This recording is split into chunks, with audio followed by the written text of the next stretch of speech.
غرامة 20,000 جنيه للمصري و10,000 جنيه للأهلي والزمالك والإسماعيلي.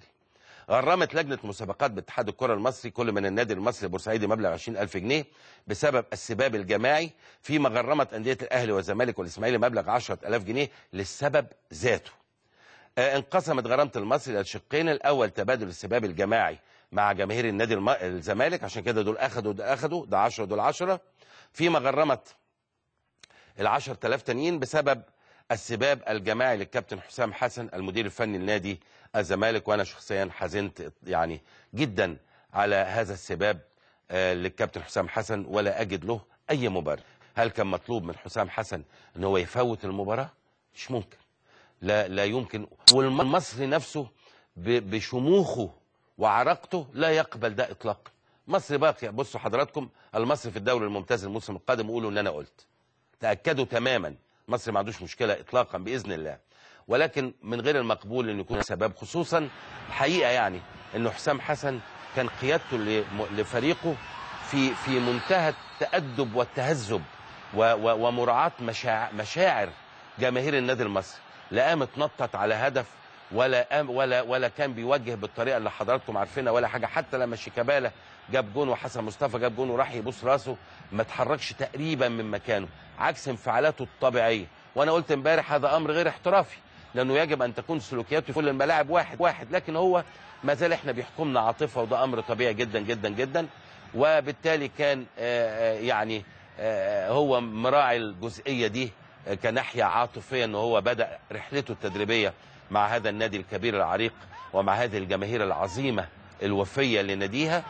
لكن السباب الجماعي نقطه نظام لاصدقائي الاعزاء جماهير النادي المصري. اتمنى يا رب، انتوا ناس جمال وبنحبكم جدا جدا جدا، ده ما يحصلش يا رب اطلاقا مره ثانيه. بالنسبه للنادي الاسماعيلي، الزمت اللجنه النادي الاسماعيلي نادي الزمالك بيعتزم الاحتفال بجهازه الفني امام البترول وفق الخبر اللي قدامي. وعاد ممدوح عباس رئيس النادي لمزاوله اعماله مره اخرى بعد غيابه بسبب المرض. الحمد لله على السلامه يا استاذ ممدوح، والف سلامه. اداره العلاقات العامه بالنادي بتنظم احتفاليه كبرى في مباراه بترول اسيوط بالتنسيق مع الشركه الراعيه. الاحتفال الخاص بالجهاز الفني حسام حسن ومجموعته بعد النتائج الرائعه التي حققها الفريق بالدور الثاني. هتتضمن الاحتفاليه الجماهيريه ايضا اجراء قرعه لتوزيع جوائز وهدايا من الشركه تتضمن 50 جهاز محمول بالاضافه لعدد من منتجات الشركه وهدايا عينيه. برافو برافو برافو. عشان كده اداره العلاقات العامه طالبت الجماهير بان هي تتواجد في هذه المباراه. طبعا لو ما كانش حسام حسن وهذه النتائج كنا هنقول بتحتفلوا على المركز الثاني، عيب ان احنا نحتفل بالمركز الثاني، ولكن كون ان حسام حسن يتولى ومعه جهازه وينقل الزمالك من المركز ال13 للمركز الثاني، اذا بالفعل يستحق هذا الاحتفال. راحه لشيكابالا وغياب وحيد والصفتي عن تدريبات الزمالك. غاب عبد الواحد السيد عن تدريب الفريق اليوم باذن طبعا من الجهاز بسبب تواجده مع ابنته المريضه. الف سلام على بنتك. لانه لن يشارك في المباراه المقبله امام بترول اسيوط لانه عنده طبعا 3 انذارات. عوض الجهاز الفني النقص بتصعيد الحارس الناشئ خالد جمال عبد الناصر لينضم للثلاثي محمد عبد المنصف وعماد السيد وشريف فوزي. كمان اشترك في التدريب احمد المرغني لاول مره منذ مباراه القمه امام الاهلي بعد ان سامحه او عفى عنه المدير الفني حسام حسن، حيث كان يؤدي اللاعب تدريبات انفراديه مع هاني سعيد. وايوه ما اعرفش هاني سعيد اخباره ايه لغايه دلوقتي الحقيقه. وواظب عمرو زكي في التدريبات بعدما اكد في تصريحات صحفيه قبل المران ان نادي هال سيتي الانجليزي رفع اسمه من قائمته وبالتالي اصبح من حقه اللعب رسميا، لكن مع الزمالك من خلال اضافه الزمالك لاسمه بطريقه حديثه للقيد عن طريق السيستم. ايوه كده، عرفنا دلوقتي ان في حاجه اسمها سيستم. طبعا عمرو زكي بخبراته الانجليزيه الكبيره عارف ان في حاجه اسمها سيستم، والكلام اللي قاله صح 100%. تخش على السيستم في هال سيتي تجد القايمه ما فيهاش اسم عمرو زكي، خلاص. اذا عمرو زكي رفع، مش ما انتش محتاج على فكره بطاقه، بس هتيجي البطاقه اوتوماتيك. لكن اللي هو قاله صح، يعني انت بتخش عن طريق السيستم ده يعني ايه؟ كل نادي عنده باث وورد. باثورد بيخش على اي نادي في العالم عايز يتكلم معاه، يخش على الباثورد بتاع نادي هال سيتي، يبص على القايمه ما يلاقيش عمرو زكي في القايمه، اذا عمرو زكي فري خلاص. يقوم هو ضايفه على القايمه بتاعته على السيستم، خلصت القصه كده تماما.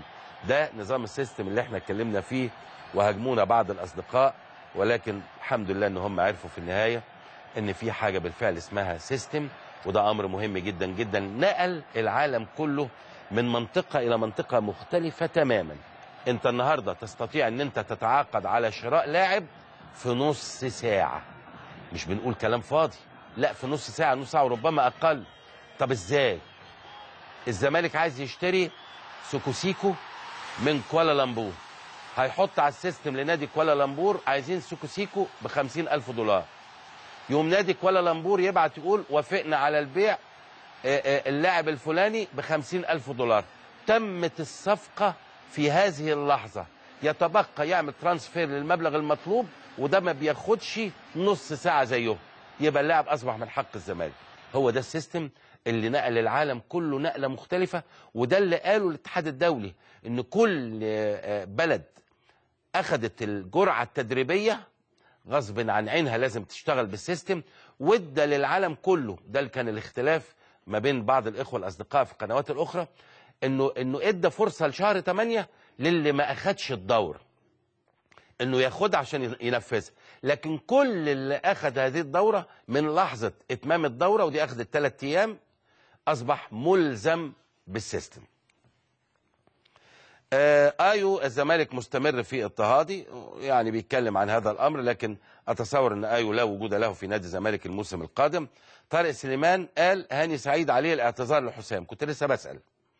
اشترط الجهاز الفني للزمالك اعتذار المدافع الدولي هاني سعيد حتى يعود للمشاركه في مباراه الفريق الابيض. والله لو تكلموا لنا هاني يا جماعه يبقى كويس، يعني وانا عارف ان هو عنده خاصيه انه بيبقى الرقم كذا، فاطلبوه ممكن يرد دلوقتي. والله اذا قال ببساطه كده واعتذر على الهوا، يعني هاني كبير.